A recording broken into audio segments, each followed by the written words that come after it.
Shalom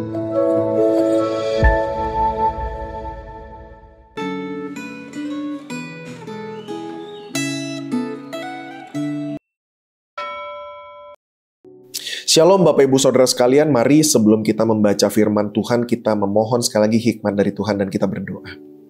Bapa, ini kami datang, kami menyediakan waktu buat Engkau, biarlah sungguh ada satu relasi yang terbangun, kami boleh semakin mengenal Tuhan yang kami percaya, dan terlebih lagi kami boleh dibentuk semakin serupa dengan Kristus. Ini doa kami, dalam nama Yesus kami berdoa. Amin. Saudara, tema Gema hari ini adalah ibadah yang mengubahkan, terambil dari Yeremia pasal 19. Saya hanya akan bacakan ayat 1 sampai 4 dan kemudian kita loncat ke ayat 14 dan 15. Demikian firman Tuhan. Beginilah pula firman Tuhan kepadaku. Pergilah membeli buli-buli yang dibuat dari tanah, lalu ajaklah bersama-sama engkau beberapa orang tua-tua bangsa itu dan beberapa orang imam yang tertua. Kemudian berangkatlah ke lembah Ben Hinnom yang di depan pintu gerbang Beling. Serukanlah di sana perkataan-perkataan yang akan kusampaikan kepadamu. Katakanlah, dengarlah firman Tuhan, hai raja-raja Yehuda dan penduduk Yerusalem. Beginilah firman Tuhan semesta alam, Allah Israel. Sesungguhnya aku akan mendatangkan malapetaka kepada tempat ini, sehingga telinga orang yang mendengarnya mendenging. Sebab mereka telah meninggalkan aku, telah memberikan tempat ini kepada Allah asing, dan telah membakar korban di sini kepada Allah lain yang tidak dikenal oleh mereka sendiri, dan oleh nenek moyang mereka, dan oleh raja-raja Yehuda.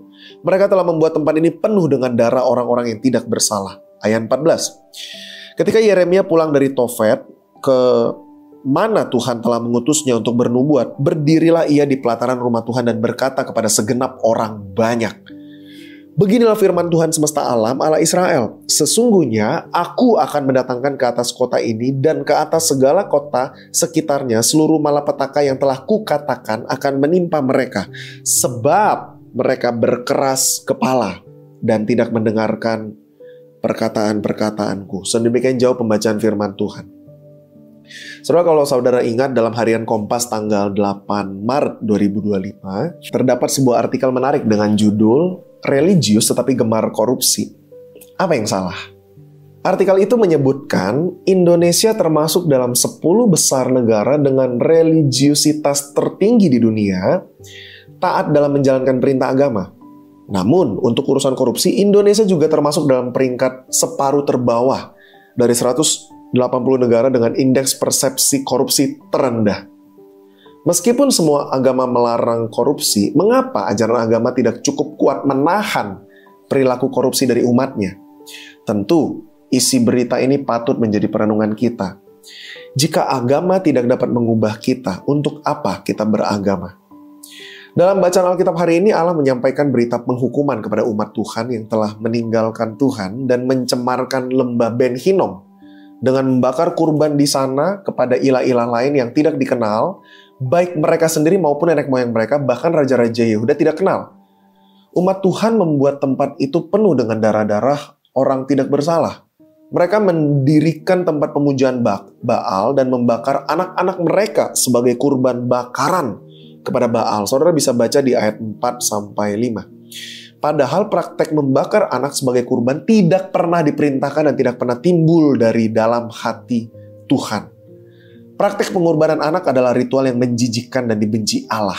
Ingatlah bahwa hukum Allah diberikan dengan tujuan agar umat Allah mengasihi Dia dengan segenap hati, segenap jiwa, segenap akal budi, serta mengasihi sesama manusia seperti dirimu sendiri. Bahkan Yesus mengulangi perkataan yang sama di dalam Matius 22 ayat 37-39. Jelas bahwa praktek pengorbanan anak adalah praktek keagamaan yang berkebalikan dengan kehendak Allah. Menghabisi nyawa orang lain, apalagi nyawa anak sendiri, itu adalah tindakan yang sangat-sangat keji. Praktek keagamaan yang menjijikan itu membuat Allah memerintahkan Nabi Yeremia untuk memecahkan buli-buli dari tanah di depan beberapa tua-tua bangsa dan tua-tua para imam sebagai peringatan kepada umat Allah bahwa Allah akan menghancurkan mereka di tempat di mana mereka beribadah sekarang dan di mana mereka hari ini mengorbankan anak-anak mereka kepada Baal. Keyakinan atau kepercayaan yang benar seharusnya membawa penganutnya kepada pertobatan sejati yang ditunjukkan melalui hasilnya, buah-buah pertobatan. Saudara, waspadalah karena banyak orang mengira bahwa diri mereka sedang beribadah, namun sebenarnya mereka sedang melakukan kejahatan secara terang-terangan. Mereka adalah orang-orang yang sedang disesatkan atau belum benar-benar bertobat. Maka pertanyaan bagi kita hari ini adalah apakah praktek ibadah yang sedang kita jalankan sudah menghasilkan perubahan hidup ke arah yang lebih baik dan menyenangkan hati Tuhan? Amin. Mari kita berdoa.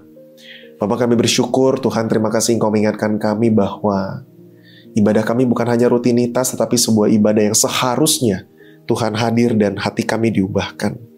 Tuhan, kalau Engkau mendapati jalan hidup kami hari ini belum benar, kami masih keliru, kami kurang konsisten, Tuhan ampuni kami. Dan sertai kuatkan kami sehingga perjalanan kehidupan kami mengikut Engkau sungguh boleh setia. Terima kasih Bapa, kami butuh Engkau. Di dalam nama Yesus kami berdoa. Amin.